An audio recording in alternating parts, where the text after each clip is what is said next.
Well, hello, everybody. I'm so happy to be here today, and I'm super excited to get to talk with my friend Margie Bissinger. And she is a physical therapy expert, but today we're talking about osteoporosis and an upcoming event that's going to be super exciting, how natural approaches to healing osteoporosis. And it's a summit with many experts speaking. And Margie is an expert herself. She's been working with physical therapy and helping people with their bones for 25 more years. And so I'm super excited to have you here. Thank you so much for being here, Marjorie. Oh, thank you so much. I'm so glad to be here with you and everybody. So I would love for you to talk about the purpose of your summit and what you're hoping to share with people, and some of your highlights of what's going on with this event. Oh, absolutely. Well, the problem is that I sort of look at osteoporosis when someone gets a diagnosis. They might be in their 50s, they might feel absolutely great. And then all of a sudden they get a bone density test and it says osteoporosis. And then that conjures up the worst images that the rest of their life they're going to be frail, they're not going to be able to enjoy life, and they're going to fall and fracture and be in a nursing home. I mean, it's really scary. But I look at it a different way. I look at it that it's an opportunity to sort of reevaluate your life, see where you're at, because the good news is there's so much that can be done for your bones. And when you do things for your bones, it improves your overall health and happiness as well. And just a lot of people really don't know where to turn. They have no idea what to do, because typically doctors will just say, calcium, vitamin D, exercise, and that's it. And there's so much more. So there's so many amazing experts, including you, because I love your talk on the Chinese medicine perspective of osteoporosis. But I really wanted to get all these great experts together and really empower people with the tools that they can use. So wherever they are, whether they're just a young person wanting to know what they can do to build their bones so they have good bones for later on, or whether they're menopause and want to know what to do to, before so they don't lose bone, or people that have osteoporosis, what can they do in terms of exercise, nutrition, as well as stress reduction. So it's sort of a whole combination of experts in many different fields, all giving people tools that they can use, because that's the good news. As I said, there's so much that can be done, but a lot of times people don't know where to turn. So I wanted to just have it all in one place. So that's how it got started. Super excited about that. And so it starts next Monday, so a week from today, for those of you who are interested. So there's a link right here where you can click to sign up and you get to watch it for free. So there's no cost. And there's many experts who are sharing their different perspectives.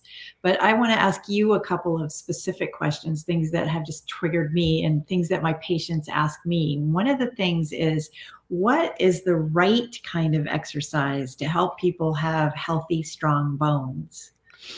Such a good question, because so often, and this is what actually got me into the whole area, because my background is orthopedic physical therapy, working with, neck problems, back problems.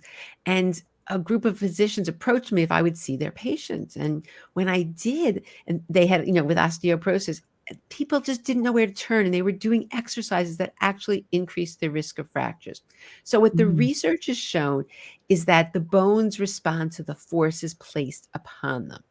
And so, a lot of people think, oh, I'll just walk and I'll walk 20 miles. And yes, it's good. Anything we do is good, but that's not really going to build bone in terms of what they found in the research. So what they found is resistance exercises, strength training. So what that is, for example, if we're contracting, let's see if we can see, if you're contracting a muscle against a force, whatever it is, whatever kind of resistance, it could be machines, it could be bands, it could be a weight, and it's tugging that the muscles, pulling on the bones, like, hey, we need some more bone here. So strength training has been shown, and it's the weight that actually makes the difference. It's not the repetitions.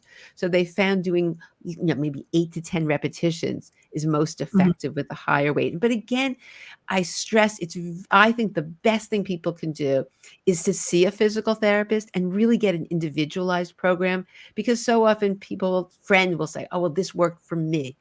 Well, Mhm. every person's very different, and people have different issues with their bodies. So that's the absolute best thing. But there are certain principles. So again, the strength training at least twice a week, not on consecutive days. And they found that, again, you want to be safe. So you always want to do things in really wonderful alignment. That's such an important concept when you're embarking on any type of exercise program. But the best thing Mhm. is to, if you could see a physical therapist, and usually that's covered by insurance, even one time, just to make sure that you're doing the exercises correctly. But as well as impact. So it's weight bearing, but even like higher impact, if you can tolerate it, depending upon what your bone density is. But they found, for people who, jumping increases bone density, but any type of, anything against gravity is weight bearing, where the bones are, the muscles are contracting against gravity. So in terms of just doing things, dancing, walking, you know, is weight bearing, but even more impact they've shown can even have more effects on the bones. So what you shouldn't do, so again, the weight bearing and the resistance, but what's very important, because not everyone's going to be able to do the high intensity that's needed. No matter who you are, though, you can do balance. And the balance is absolutely critical. So Tai Chi, Qigong, all the things that you teach are so important, because you can prevent falls. As we get older, if you don't use it, you lose it. And that's what happens with balance. So it's so wonderful that if you learn, if you do balance exercises every day, it's going to make such a big difference, because it's usually the falls that cause the fractures. So, and in the summit, I have physical therapists showing, and people showing exactly what exercises to do that are safe. I mean, they really demonstrate the exercises. So I think that's so wonderful, because oftentimes people just pick up any old exercise routine, and that's not that. I don't agree with that at all, because you just don't know. But I also want to say what's dangerous. So are you ready for what not to do? Okay. Yeah. Yeah. So what not to do Mhm. is, what they found they did is they don't want to do any rounding exercises if you have osteoporosis. So that means like toe touches, sit-ups that you're rounding, where you're rounding the back out. And the reason is, they did a study at the Mayo Clinic, and they looked at people doing different types of exercises. So they looked at Mhm. people going backwards, doing extension exercises, strengthening the back muscles. And they looked at Mhm. fractures over a 1 to 6 year period of time, and they found that there was a 16% fracture rate. Looking at people who only did the rounding, they had an 89% fracture rate. What? Yeah. And the Wow. reason is, with the vertebrae, they change shape. So instead of being square shape, if people have fractures, they become wedge shaped, the front of the vertebrae. So when you're bending forward and in that kind of posture, it's putting more pressure on an area that's already weakened. So not that you can't do everything, but you just do everything in a neutral posture, and not rounding out. So bending from like the hips, bending from the hips and knees, not rounding out and collapsing from the waist. So a lot of people don't know that. And it's Mhm. something, I see older people doing this all the time. And it's just something that, they're not going to ever replicate that study, because how can you put people at risk? But it's just something, as well as the extremes of motion. So sometimes in the yoga classes, the instructor will come and give overpressure. So in terms of side bending and rotation, you don't want to go to the absolute extremes, and certainly no overpressure.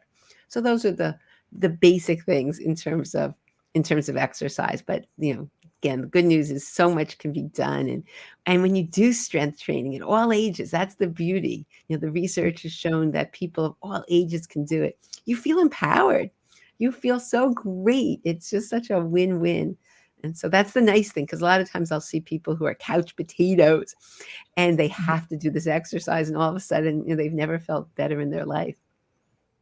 Yeah, that's true. So two things about exercise. That one, that's I didn't know about crunches and the bending forward, but is it partly because that's kind of the posture as people sort of start to bend forward sort of more prevalently as they get older as well? So is that also why those exercises are not particularly good?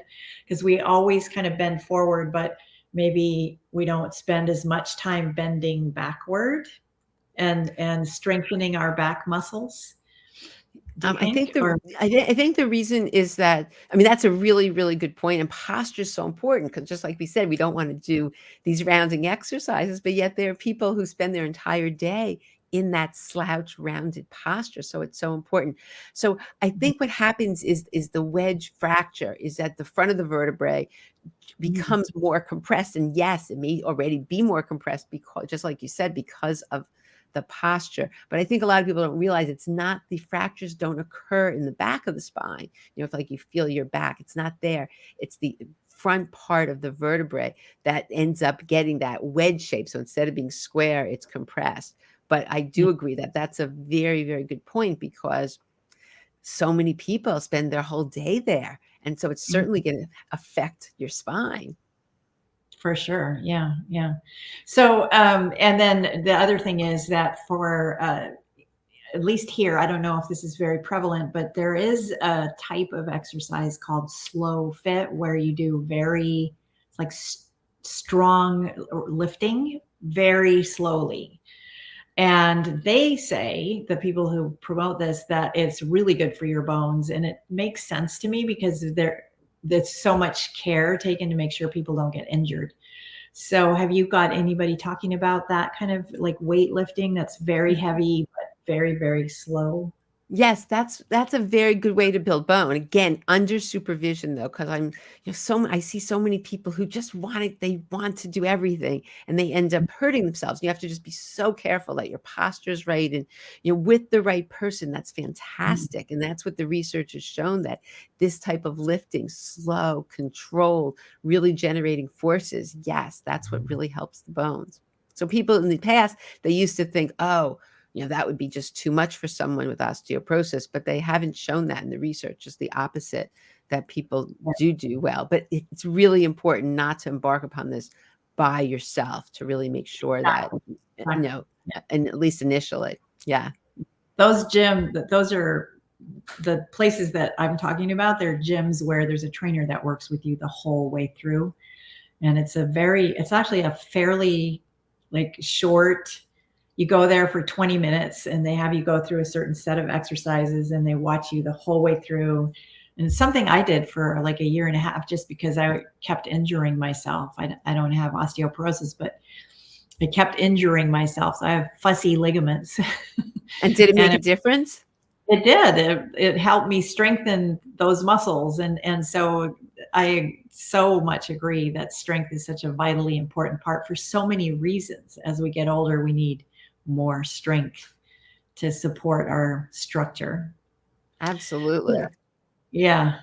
So another thing that I really want to talk about, because one of the things I know you specialize in is happiness. And I so love that element of what you do. And I would love for you to talk about the impact of happiness on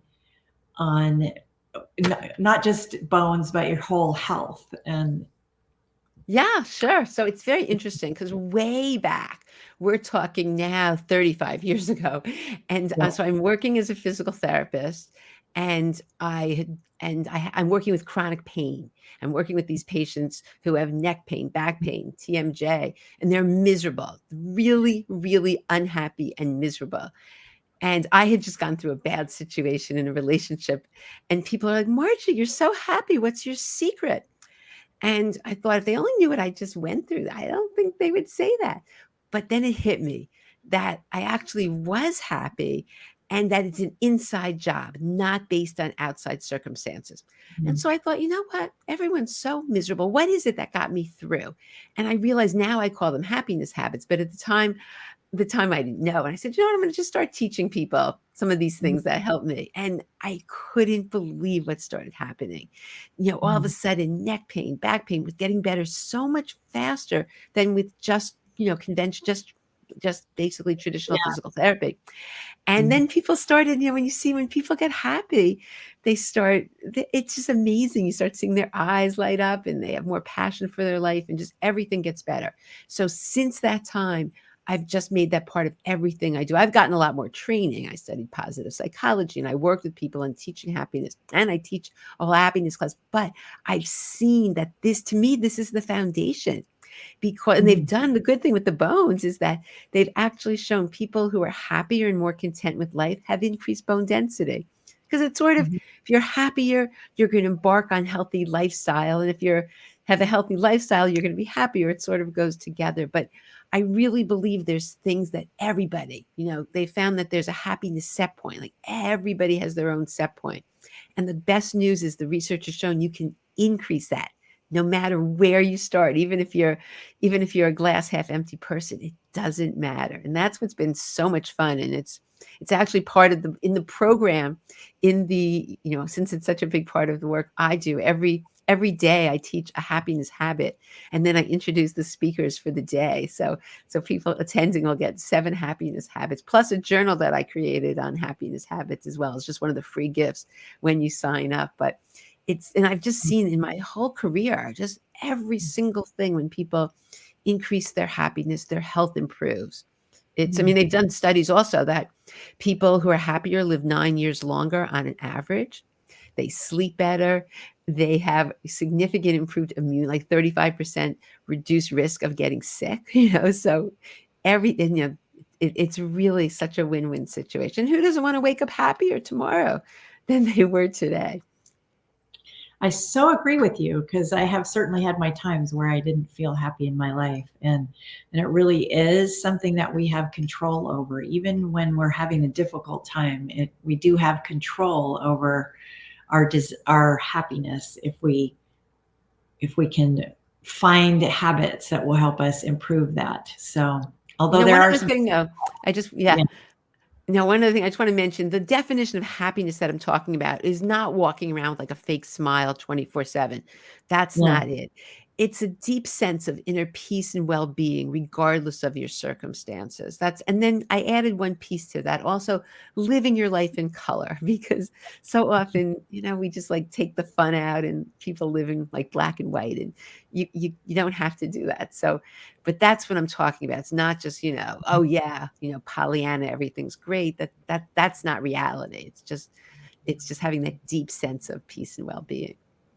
right. In spite of, right. So, yeah, Yes, kind exactly. of. Regardless. Yep.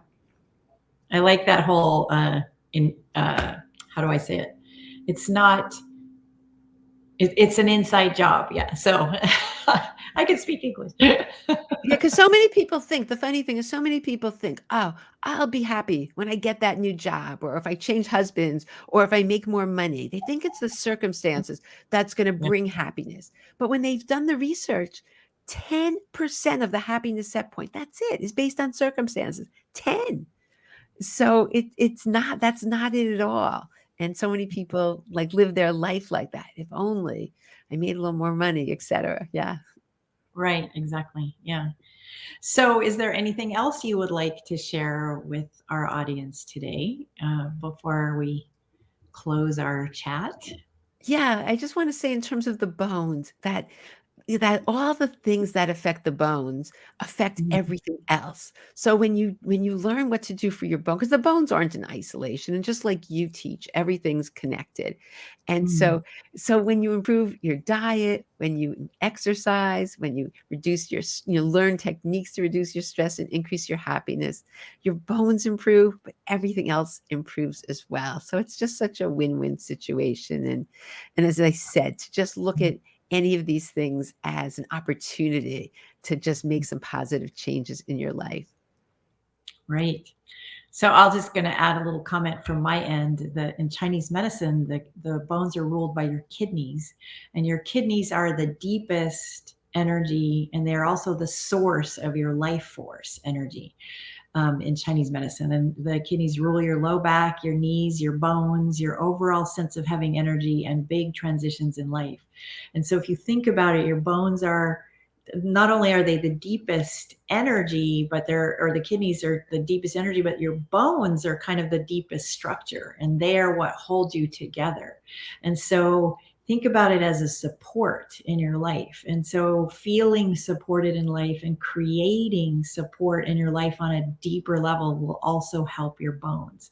So that support is the people in your life, your attitudes towards your life, your physical structure. So taking care of the exercise that you need to do to support your physical body, the foods that support your physical body, all of those things are connected, that it's like the deepest work. And again, that's why I love that you also incorporate happiness and peace. And you know that in my book, I wrote about love and the healing power of love, and that I love to talk about love. And so that is also important, that your bones feel supported by love. And I just want to ask one more question, because it just Sure. occurred to me. And can I just say one thing? Your talk, for everybody listening, your talk is outstanding on the summit. And you demonstrate, my favorite part of the talk is that you actually show us what to do in terms of some practices to increase our kidney energy. So it's really very special. So yes, ask your question. Oh, thank you. So a lot of people ask me about taking calcium, and then I know you're going to address that in the summit as well. The taking of calcium and as a supplement, because there's a lot of confusion about that and different kinds of calcium. You're going to be addressing that as well in the summit, or? Yes, the thing with calcium, what I see is that people are getting too much of calcium, and people, again, oftentimes are only told calcium, vitamin D, and they don't realize that there's so many other things. You need magnesium, K2. You need the whole symphony to absorb this. And so what I see in my practice is people are getting calcium in their diet, and then they're taking a fair amount of supplements. So they're getting too much. And this is a situation where more is not better at all. And I routinely see that. And so I always tell people, as much as possible to get it from your food and only supplement if you need it. But the other thing is, a lot of times people supplement with calcium carbonate. And so which reduces the acid in your stomach. So I always tell people, that is not a supplement I recommend. And I always recommend, food first for sure. Mhm. But as I said, people typically are getting too much, because they oftentimes are getting it in their food and getting it as well in the supplement. And the other thing is, people think, oh, I'll just drink more milk. Well, that, for so many people, milk is inflammatory, and they've never shown that that's the panacea. If anything, the places that drink the most milk have the higher risk of osteoporosis. So that's, I always teach people other ways. And there's so many different, on the summit, we're really going to go into different ways to get calcium, what kind of food, all sorts of things, because it is a problem and it's important. But as I said, that you need everything else. And a lot of people don't realize that there's a lot more to it than just taking your calcium. Well, and it's all about balance. Yeah. And I think I read somewhere that broccoli actually has more calcium than milk. Well, broccoli has around 50, I guess it depends what's absorbed in the broccoli. The broccoli is absorbed where a lot of times the milk isn't. But yeah, some of the greens are fantastic. Collard greens have like 1 cup, 265 milligrams of calcium. Oh, wow. Yeah. So like those are some of my favorites, collard greens. And bok choy is great, kale's great. So a lot of people don't realize that these leafy greens are amazing. Plus, they have a whole complement of everything else. The magnesium, all these other, the other constituents that help with strong bones, not just the calcium. So such a win-win. Yeah. Great. Well, thank you again for being here today, and I really appreciate that you're putting this event on, and I super appreciate your attitude and approach towards the whole idea. So I'm very happy to share the information, and I'm super excited for you all to join the summit, which is a week from today and you can click on this link and actually get free membership, and you already get some free gifts if you join now. And So please join. I'm super excited to share all this information with you. And thank you again for being here, Margie. Is there Oh, any last thanks. word you want to share with anybody? Oh, I just want to tell people that, you know, just do this in general, like take care of your bones, because happy bones create a happy life. But no matter where you're at, don't worry. Small steps, even if you do one thing you hear, that's amazing, because then you build on it. And I just, again, thank you so much for inviting me, because this is just, and I'm so excited about your talk as well, because I felt it was so empowering and such an amazing perspective to look at our bones from Chinese Yeah. medicine. Thank you. All right. Well, have a wonderful day, and we'll see you next week.